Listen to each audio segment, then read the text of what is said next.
For those of you who weren't with us last week, I just reminded everyone that we started the Mondays in March series in 2008. And the idea to today remains the same. Touch base halfway through the year. How are we doing, particularly with our big priorities, the things that are really important for us to get done or move along?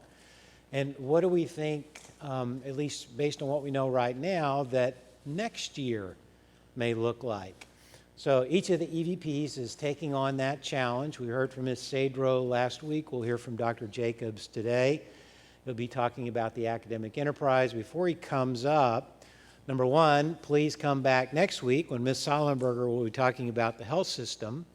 Number two, from my perspective, here are the big things that I heard in Ms. Sadro's presentation. Number one, from a financial standpoint, we're doing okay. We had forecast to close the year with a $7 million or so loss as the institutional adjusted margin. We think we're going to take a significant hit, probably $10 to $15 million related to the John Seeley fire. And not sure when we'll get any insurance proceeds to offset the business continuity loss. So we've adjusted our current forecast to about a $20 million loss for the year. Now, hopefully we'll make up some ground there. We'll do better than that. We won't have the extent of the loss that we think we will have associated with the John Seeley fire. We have a lot of hopes out there. Anyway, we're doing okay, and I just want to compliment everybody on managing very well. It's clear that everybody's engaged, looking at our financial status and working hard to optimize it all across the institution. She also had some interesting thoughts about the big things that are going on around us that impact our existence. And of course, we're all watching the issues with the proposed replacement for the ACA playing out now in the House. A lot of politics clearly at play. But, what may come out of that, we're not quite sure. There's some general tenets. Clearly, the reimbursement issues, the insurance issues will impact us. And as Ms. Sadro said, what we were thinking this time last year is significantly different based on the outcome of the presidential election and the change in administration. So we're monitoring all of that. It's something to continue to monitor, but we have scenarios planned no matter the outcome. So again, we will adjust our strategies and tactics based on what comes out of Washington and Austin. Similar issue with NIH funding. We don't know exactly where that's going to land now that the president's budget will be different than what it has been in the past few years. We're monitoring that. We're certainly pleased that our researchers have become even more competitive and are drawing down more federal dollars and dollars from all sources to support research. We know that we're going to be competitive, and we're working very hard, as you'll hear from Dr. Jacobs, to increase how competitive we are for available funding. We're just not sure what that bucket looks like in terms of size for the NIH at this time. Finally, the 85th legislature is clearly underway. A lot of proposed cuts in funding related to the state's current financial situation. Dr. Raymer's sitting here on the third row here in the middle section, so I asked him if he's got really good news for us. He just kind of smirked. I'm not sure what that means yet, but he and our legislative affairs team are fully engaged in Austin. We continue to tell UTMB's story about the good work of our people and the great outcomes associated with that work. We are well known in Austin. People admire what we do, and we are telling a good story, so we remain optimistic that we'll be able to minimize, to the extent that's possible, the impact of the budget cuts on UTMB. Finally, Ms. Sadro talked a little bit about 2017-2018 priorities for all the folks who work in business and finance. She mentioned some significant upgrades and additions to the EPIC EMR. Our major facilities work that's underway with the expansion of Research Building 17 or 17E, the beginning of the Health Education Center construction, working on expansion plans for our League City campus and facilities improvements at Angleton Danbury. Also talked a little bit about some of our focus in HR on recruiting and retaining and continuing to help our people develop additional skills. So some really nice areas of focus across the business and finance enterprise for the next fiscal year. So again, Ms. Sador, thank you so much for that presentation. We look forward to hearing what Dr. Jacobs has to say today. He'll make his way up here. And again, please come back for Ms. Hollenberger's presentation next Monday, and then our panel discussion on the last Monday of the month, where we'll wrap up with an overview of what we've talked about and seek to address any questions that you have for us. So thank you for being here today, Dr. Jacobs. Thank you. Thank you. Thank you, boss. All right, good afternoon and welcome. Delighted to have so many of you here. I think some folks are on spring break, but those of you who managed to come in, thank you very much. As Dr. Calendar said, today is the update on the academic enterprise. So, the agenda is here, what I call simplify, align, connect, integrate, the way forward. We're going to do some status reports. We're going to talk a bit about the faculty compensation and incentive plan. We'll look at margin performance for the academic enterprise. We'll address the question that comes up relatively often about faculty turnover in the academic enterprise. Then I'll give you a couple slides that talk about where we are as regards to the research strategic plan. Highlight, I guess you would say, our plans as regards to education. And then my last slide is about closing thoughts. All right, so many of you may remember back in 2013, these are some slides, some comments, some summaries that I put together based on what I call my listening tour. So I went out and talked to many of you came to talk to me, and we talked about what are those 4 fundamental things, those 4 foundational things that we have to do in order for UTMB to be successful, particularly as regards our role in the academic enterprise. And so we said at that time that we had to do a better job of integrating and coordinating our activities around all of our mission areas in patient care, education, research, and the 4th leg of the stool, administration. We said that we had to look very carefully at our infrastructure to make sure we're organized appropriately, we have the people in the right places doing the right things to help us achieve everything that we want to achieve.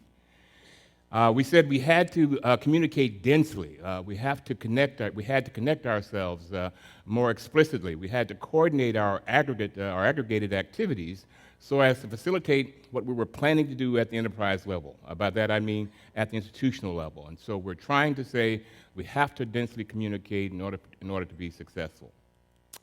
The 4th bullet point was we had to improve our financial stewardship and our financial health, making sure that we are managing our resources very, very well. So putting that all together, if you look at various combinations, it's really about simplifying what we can when we can. Some things are complex, that's challenging. Alignment, a critically important issue, especially bullet points 1 and 3 with our colleagues across the institution, connecting ourselves as regards to communication, and then the 4th point there, if we do all those things well, our activities will be more closely integrated and will be more successful. So I saw a video here that I thought I would show, and so I'm going to talk over it a little bit, but this is a video about fire ants. And so when confronted by floods, ants join forces together. They pile together and lock their legs. If you toss an individual ant into the flood, kind of flounders and may drown. The little air bubbles are not enough to keep them going. And so when they're dropped together, these ants crawl down to the edge of the pile there and grab onto each other. They hold each other's legs or whatever comes close. People have actually done CT scans to look at the number of connections. It's something like 6 or 7 per ant. So that togetherness pushes all of them together. All of the air bubbles become congealed, and they ultimately protect the whole raft. So when creating these rafts, no single ant is in charge. You saw the video there when you try to dunk them. You really can't dunk them. But what may look like chaos is actually communal organization. The individuals begin to act as one. So also around 2013, 2014, we talked about the way forward. And so we recognized 5 keys for our success. Now, before I show you this, I wanted to talk a bit about some quotes from Dr. Atul Gawande. He said that getting better is eminently doable and does not take genius. Instead, it takes diligence, it takes moral clarity, it takes ingenuity, but above all else, it requires the willingness to try. So here's what we said. We had to set higher expectations for excellence in all of our performance areas. We said that we wanted to have a clearer, shared vision for the future that, as I said in the previous slide, optimized alignment and emphasized communication. We wanted to improve how we're organized and how we collaborate. The fourth point was, if we did all these things correctly, we'd think more as a system instead of our individual entities, say in academic enterprise or in business and finance or in the health system. And lastly, we wanted to work with Ms. Sadrell, although this was before she arrived, to talk about decision support and business development services, because that's an important component that has to hit on all cylinders in order for us to be successful. So here's another quote from Dr. Gwandi that I think is very pertinent. He says that we as humans often, hope for the easy fix, the one simple change, stroke of the pen that will resolve problems in a single stroke. But few things are like that in our professional or even in our personal lives. Instead, success often requires taking many small steps, one after the other, in order to get where we need to get. So here's a quote that I think is relevant. How many people recognize the legendary character actor Walter Brennan? All right, there you go. All right, so this is from a TV show in the late 60s. It's called The Guns of Will Sonnet. That's what I said. James is darn good, but he's better, and I'm better than both of them. No brag, just fact. So put that in, because the next part of the presentation is going to be my attempt to show you some facts. Not to brag, but we should clap ourselves on the back. Brennan said, if it's true, it's not bragging, right? All right, well, see what you think. So this is progress made, a snapshot trying to summarize all the things you've helped us do over the past several years. And so here you'll see that UTMB programs continue to be recognized for excellence by all the important bodies, ranging from the institutional level with SACS, the School of Medicine, School of Nursing, Physical Therapy in the School of Health Professions, Respiratory Therapy in the School of Health Professions as well. UTMB Connect, so we said as part of this planning process, tied into AID 2020, that was an important platform. And so that's been launched. It's transitioned registration, scheduling, billing processes into Epic, into integrated modules in Epic. I think that's been a great program. Thanks to Ms. Clarity and her team, our Working Wonders campaign was tremendously successful. I have some evidence, data here that I think we had 79 new scholarship endowments, $26 million in gifts, 37 new faculty endowments. That's about $28.4 million in contributions. More than 13,000 benefactors supported the campaign, including more than 4,000 UTMB faculty members, and also staff members, retirees, and in particular, the family campaign was very successful, raising about $13 million. So that's a wonderful achievement in and of itself. I sometimes talk to the president, Ms. Clarity, and say that with our Innovations in Mind campaign, we need to keep doing more of the same. I liken it to having, at some point in the near future, a fund for every faculty member and a scholarship for every student.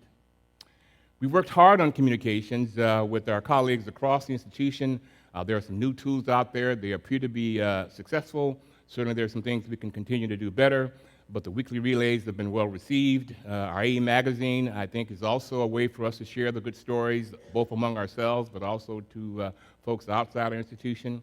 New branding campaign under Mr. Campbell is also successful. It's going to spread the word to more potential patients about the amazing services we offer. I've also introduced the Thought You Should Know piece, which is my attempt to try and highlight those things that I want to make sure everyone should read. The other tenet was that, we needed better analytical processes and reporting functions in the academic enterprise. That led to the development of the POWER modules, Provost Workforce Operation Resources, that I think have really helped us understand our data, our information, and MyPower provides that information to faculty members. So as I was thinking about when I would show, what I would add when I show this slide, I thought I would put in my own grading system. So this is just me now. So I've added this to each of these, and you'll see the same pattern on the following slides. Double arrow, tactic completed, goal achieved, really can't do much better. One check on target, and then the purple caution. So if you look at this, education is a distinctive competency for UTMB. More about that later. UTMB Connect has certainly been launched, more work to do there. The capital campaign was phenomenally successful, as I mentioned. Improved communications, certainly on target with more work to do. And then Power My Power, also one check. So no cautions on this slide. Here's another slide about progress. And so with Dr. Bardwaj and others, Dr. Phillips, we added the third leg of the stool with the Academy of Master Clinicians, complementing our Academy of Research Mentors and our Academy of Master Teachers. It's another effort to try and provide better support for our faculty members. Recruiting was a target that was identified by many of our faculty members and others. And so we've worked with Mr. Moreno to improve our onboarding processes. Mr. Bristol and others are working on surveys, new surveys that will ask our members what needs to be better, what's not working. We have automated many of those processes. We've changed our orientation process to try to make it more meaningful to the faculty members, but also to make sure they understand who they go to in the provost's office for help.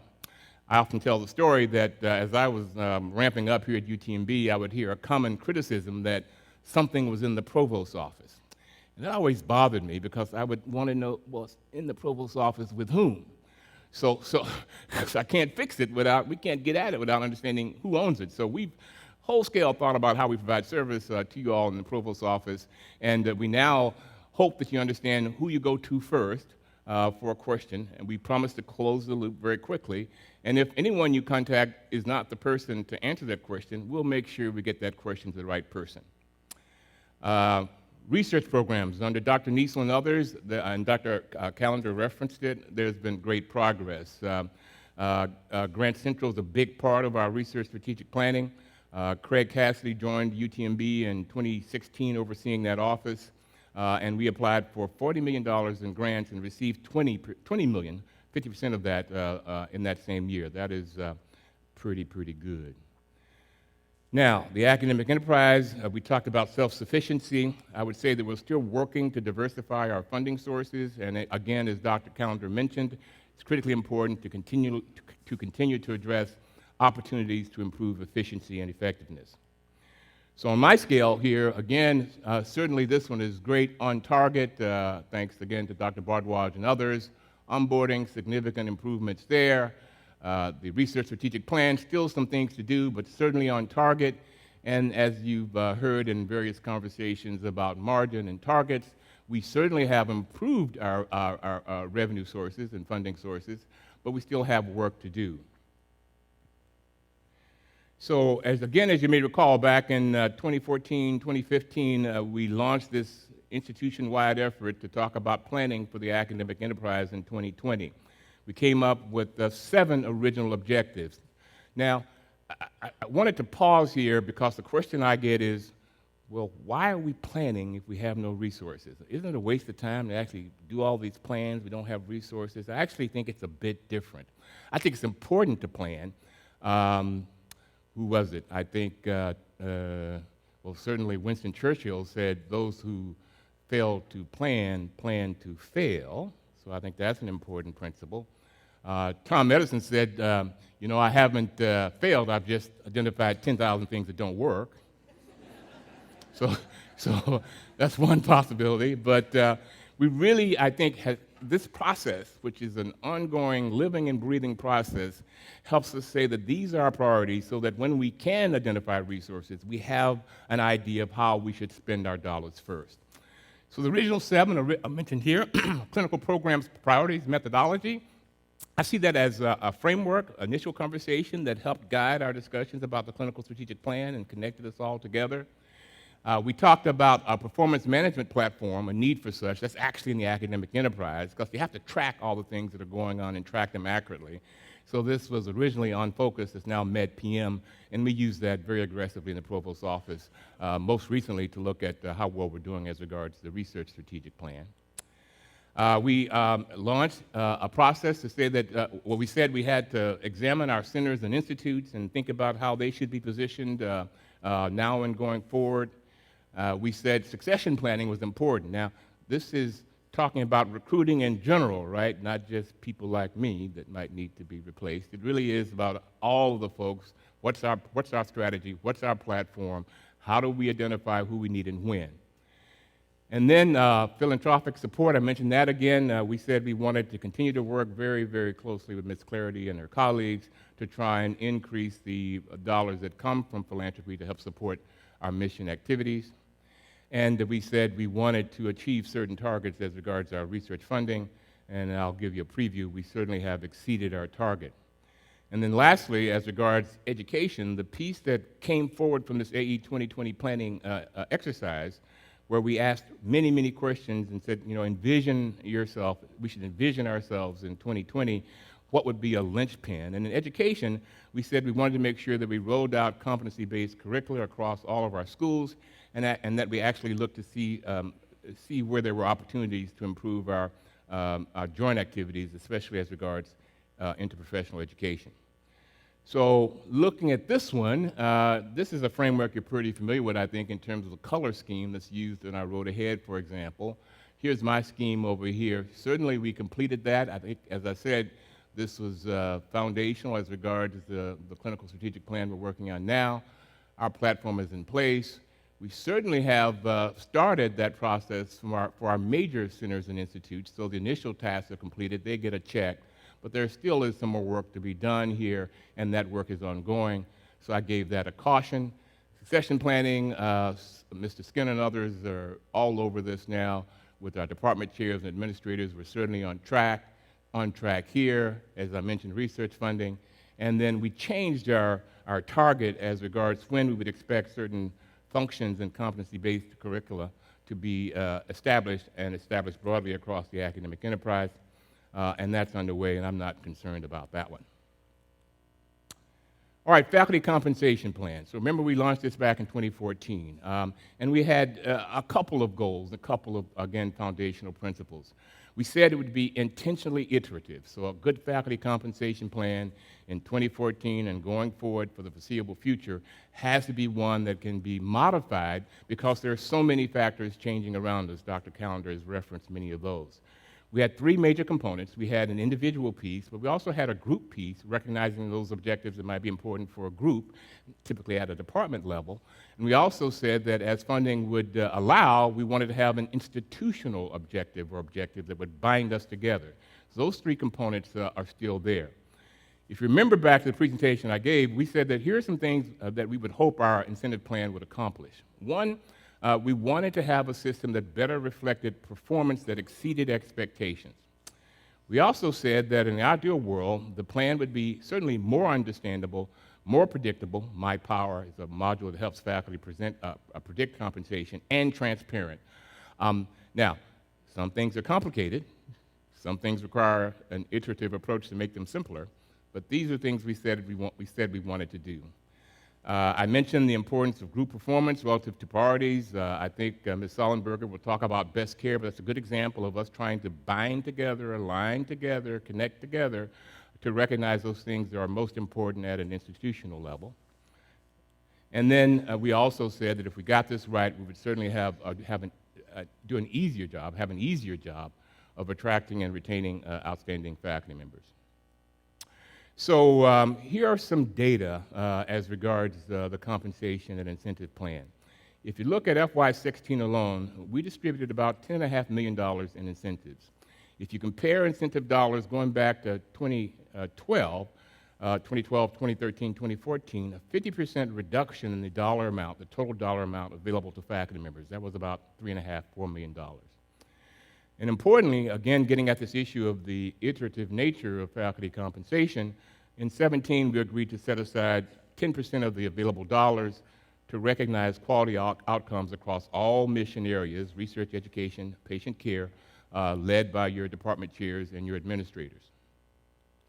Let's look a little bit deeper. So it's not just incentives. So what have we done over the past years as regards other faculty salaries? This includes things like market, additional responsibilities, equity adjustments. And you see, I think, some impressive data here. We made a major adjustment, didn't couldn't go as far as I would have liked or others would have liked, but you see this big increase, right coincident with the new faculty compensation plan in March of 2014, $10.3 million. And then you see $2 million and 15, the bluest salary increases, 4.6, 3.4. Now, the question comes up importantly about the performance-based adjustments, the reductions that we make. The little orange color reflects exactly what that number has been. Yes, there have been some performance-based adjustments. It's what we talked about as regards accountability, but it's important to look at the context, in my view. Out of about 600 faculty members that are eligible, less than 10% were at risk at all for a performance-based adjustment. And of those folks who were at risk, we waived something like 50% of them based on feedback and input and discussion. So although they're there, obviously my goal is to help us look at the big picture where we've made substantial progress in getting our faculty salaries up. Now, margin performance. So again, I think every time I give this talk, I apologize to the finance people saying this is a finance perspective from a non-financial manager. But here's how I think about it. So look at this gray bar, and Ms. Hutchison in the VP Finance helped us put this together. So this was the target we had in FY15, and this is what we actually achieved. So we missed that target by about $20 million. And there were some good reasons for this, understandable reasons. There was a payment that we made to CMS, $2.5 million in bad debt write-off, as well as a one-time expense of about $3 million for the research building. But I want you to look at the great work in 16 and 17. We actually exceeded our target. Now, this is the target that was assigned to us in the academic enterprise. And then so far, year to date, looks like, at least as regards the academic enterprise, we're going to be pretty close. That's a testament to the hard work. You might say it's a testament to, those small things done one after the other that make us better. But again, kudos and thank you to everyone. Here's another way of looking at it: adjusted margin, bottom line, budget versus actual for the academic enterprise. So the blue line represents what we were budgeted for good reason, and the red line represents our actual performance. I call this hashed area performance mismatch because we had the budget, but we didn't hit it. This is another way of illustrating the data on the previous slide, which says that here, exceeded it, and we're very close. Now, some folks are looking at it, and they're going, well, this is still a deficit for the academic enterprise. I answer yes. Where's Dr. Laposada? Dr. Laposada always reminds me that this is investment. This reflects investment in the academic enterprise. Doesn't mean that we shouldn't ask the question, is that investment appropriately scaled, or can we make it better? But it is an investment. And then again, thanks to you all's very hard work, your team's hard work, support people, everyone, this is a pretty good story. Now, as Dr. Callender and Ms. Sadro mentioned, we have some challenges ahead of us. FY18 may be particularly challenging. We'll know more in the next couple of months. But I hearken back to the approach, the planning approach, Dr. Gawande's comments about how you get better, and say that, yeah, I believe that we will once again rise to the occasion, and we will figure out how to address whatever budgetary challenges come our way. Turnover, another issue that comes up, and it's a very serious issue, and I take it very seriously. But faculty members, sometimes I hear when I go in front of the faculty senate or other faculty members at the fireside chats, and they say things like, turnover, oh my goodness, so many people are leaving UTMB. So we actually asked our folks in the provost's office and HR to help us pull some data here, and those data are demonstrated here. It's a busy slide, but the blue is a count. Red is separation, purple is new hires, and the green line represents overall turnover. So if you look at the percentages, 7.1, 10.8, 12.3, 8.8, 6.6, and you compare that to the data we have regarding national attrition rates at academic medical centers, we're actually doing pretty well, right? This is a paper that was just came out in January from the American Journal of Medicine that talked about attrition rates at academic medical centers, and the rate they quoted was 25 to 30%. Now, it's much bigger than that, right? I imagine there's some folks in the audience that are saying, well, if it's more than zero, it's not a good thing. If your turnover rate is more than zero, does that mean that we have problems, issues that we need to address regarding faculty turnover? I think about it a couple ways. See what you think. First is, when folks leave, there are probably two forces at play. There might be a pull. Someone leaves because of family concerns or a promotion or some professional development opportunity. That's a pull. I think the ones we worry about are those that maybe get pushed or feel like they're being pushed away from the institution. And that's where we're spending a lot of time and energy now, asking ourselves, well, what can we do to create a better environment so that those who want to stay at UTMB? Now, there's another dynamic which says the institution has described its way forward, the road ahead, and other plans.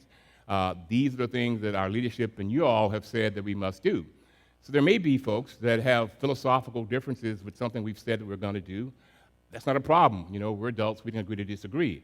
But if a person's leaving because they're getting pushed away for something other than philosophical issues, well, that's an opportunity for us to dive down deeply and ask, how can we make that better? And that's great work ongoing in that particular regard.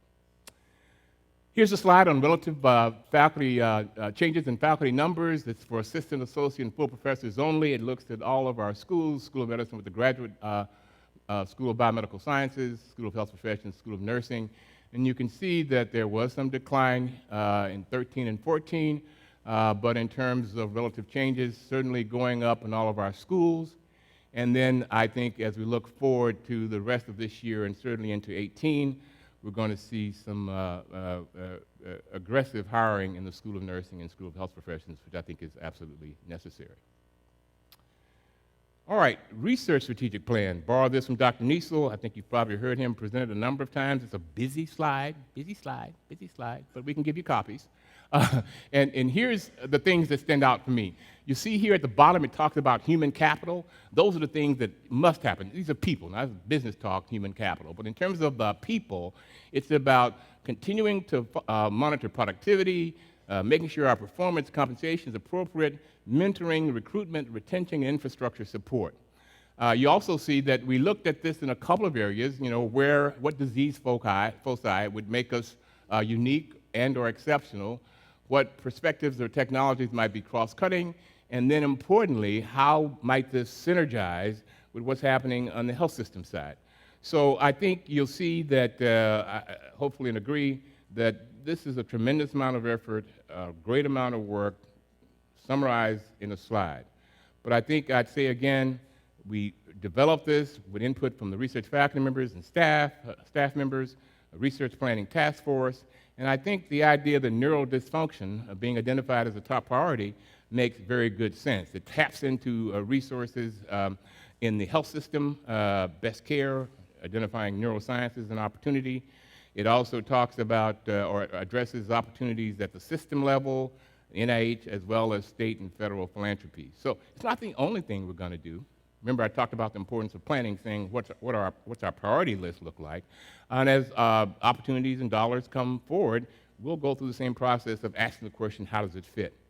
You also see that infection and immunity remains there as one of our cross-cutting initiatives, neuroscience, as I said over here, and then opportunities as regards imaging, the importance of medical informatics and the ability to manage big data, drug development, vaccine therapies, device development, diagnostics, and then importantly, back to that in just a second, clinical research. I think our basic scientists and those in translational sciences have done great work. I think if we had, you know, the business folks talk about a space, if there's a place where we can move and move more aggressively and see significant ROI, besides perhaps providing better patient care, it's in clinical research. This is a summary, again, data from Dr. Niesel talks about our research funding success. Now, I want to say that it's not just about NIH awards or number of grants submitted. There are other things, but this is a good benchmark, and it's used regularly. So this change has been phenomenal. About 29 more awards, 13% in just 1 year and change, increase in NIH funding, puts us now around 50th nationally. Which is no short order. And then total funding has increased by about 5%. So like I said, this is really good news, about 51 out of 139. If we continue to implement our research strategic plan and focus in on those objectives, I think we will continue to prepare ourselves well for whatever changes come down the pike. So what are the next steps for the research strategic plan? I thought I would try and summarize them here for you. So we are working very aggressively, very hard on developing uniformed principal investigator standards and training for our clinician scientists, our clinical investigators. We also wanted, again, to look. I'm an infrastructure person. We're asking ourselves, are we optimally configured as regards the infrastructure, those pieces, those places, those people that are critically important for success in the clinical research space? Again, we'll work as the clinical strategic plan comes forward to make sure we continue to ask the question, where can our research efforts align with what we've planned as regards our clinical growth? Not everything has to align, but we need to ask that question first, because where there's synergy, there's opportunity. And then we're looking with Mr. Schreiner and Ms. Cedro about models, asking the question, do we have the right allocation methodology as regards research space? What does our space look like? Is there an opportunity to take space offline or enhance space? Those are all critically important next steps. You should expect to see progress reports on this as we complete the remainder of this academic year. So here's my thinking. Now, a caution hash is not a bad thing, right? That's why you do the plans, to make sure that we're on task and on purpose. So there's still work to be done here, but I have great confidence, like I said, over the next several months, you'll see more and more evidence of this coming together. We're, again, working on improving our clinical research infrastructure. Good work here. I think that synergy between neurodysfunction on the academic enterprise side and neurosciences on the health system side is really going to be powerful. We have some work to do around these models, but I have, again, confidence that we'll get it all done. Education strategic plan. All right, so I referenced earlier the AE 2020 objective. We said that one of our top priorities, if not our top priority at that time, was to review or revise our curricula to make sure that they're competency-based. There has been great work there. But as I think about the next opportunity, AE 2020 overall academic enterprise planning, research strategic plan, developed and now in the process of being implemented. Working with Cedro, the clinical strategic plan is also ongoing. So the next leg of the stool is really the education strategic plan. And as I think about it, here's an opportunity. It's a distinctive competency, the thing that we do uniquely well, that distinguishes us from many of our competitors in the community, and is something we want to preserve. Education is very strong here. But we need to ask the question, can we make it better by dialing in, looking more closely? Certainly, I think we need to ask that question. And we'll follow the same approach we used for the AE 2020 and the research strategic and tactical planning. Once again, going to ask you all to help us. I know things are busy, but please, one more time to help us get this right. And so this is the piece. So even though education is a distinctive competency for the academic enterprise, we're obliged, in my view, to ask ourselves what can be improved.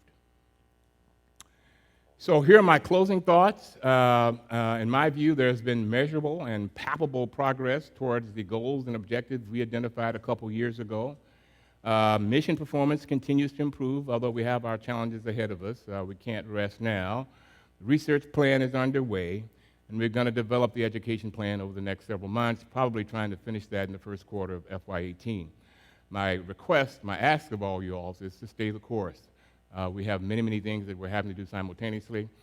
If I had the option and could take something off the list, I would. But again, I have confidence in you all and the people that will be able to make this happen. So, you may have noticed in some of my slides a little picture in the top right-hand corner. All right, well, so here's the video.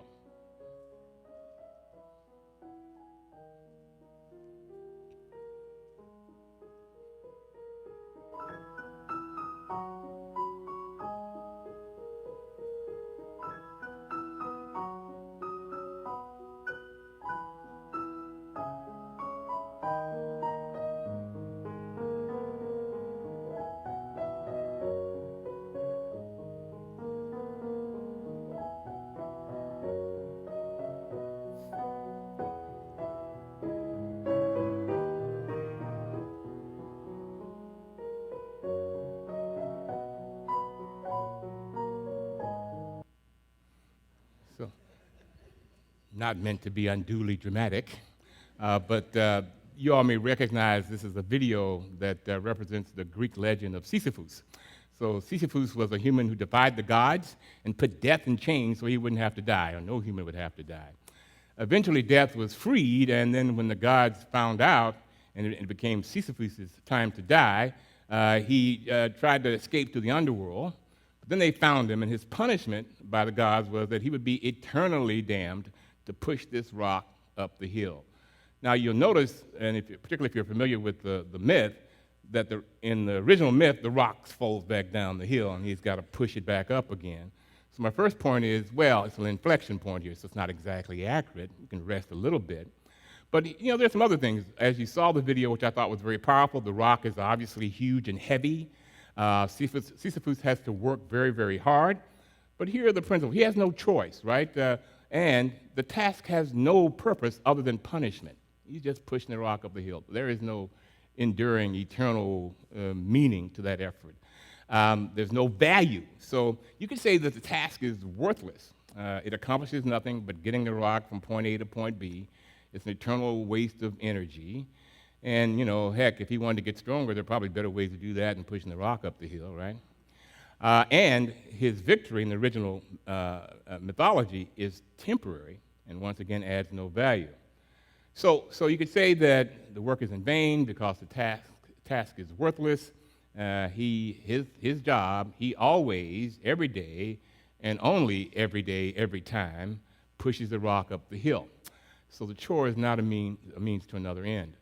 So as I was thinking about this, and I'll say that if you're like me, sometimes you get a little tired, maybe sometimes you get a little aggravated, sometimes you say, well, geez, that's just too much going on. So with folks in the provost's office, Ms. Lloyd, Ms. Moreno, our videographers, we went out and talked to members of the community and asked them, unrehearsed, to spontaneously give us their ideas about UTMB. So here's my final video. UTMB is a place of infinite opportunities. I think of unique, diversity, challenging, excellence, and leadership.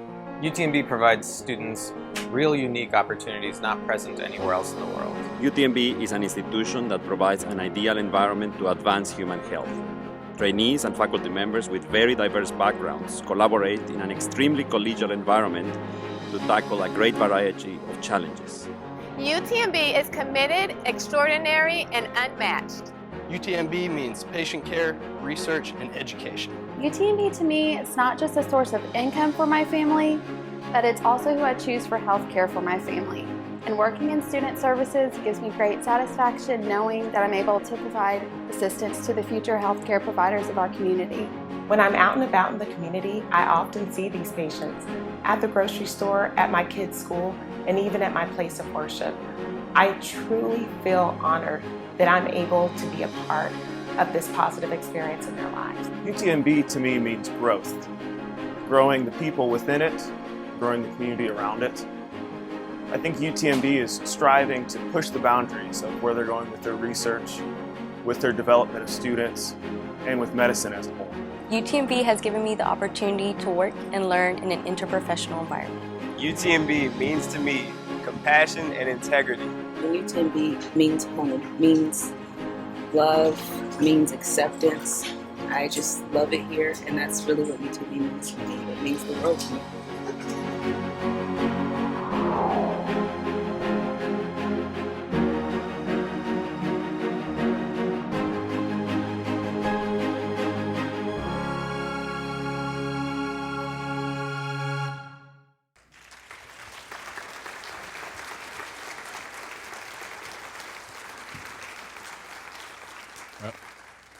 Well, thank you very much. When I think about things like this, not only do I not get tired, but I get invigorated. So thank you very much for your attention. Have some time for questions.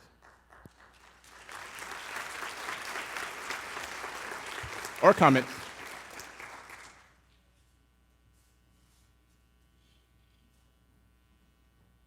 I get 15 minutes back. Yes? Of course you may.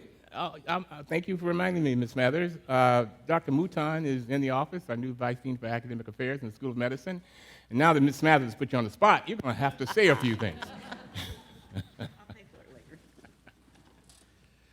Well, thank you, everybody, for welcoming welcoming me here to UTMB. It's been a thrill for my week 2. And thank you for all your hard work, and keep up the efforts.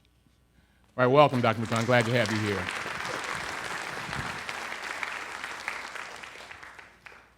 Don't get tired. Appreciate you. UTMB Health, working together to work wonders.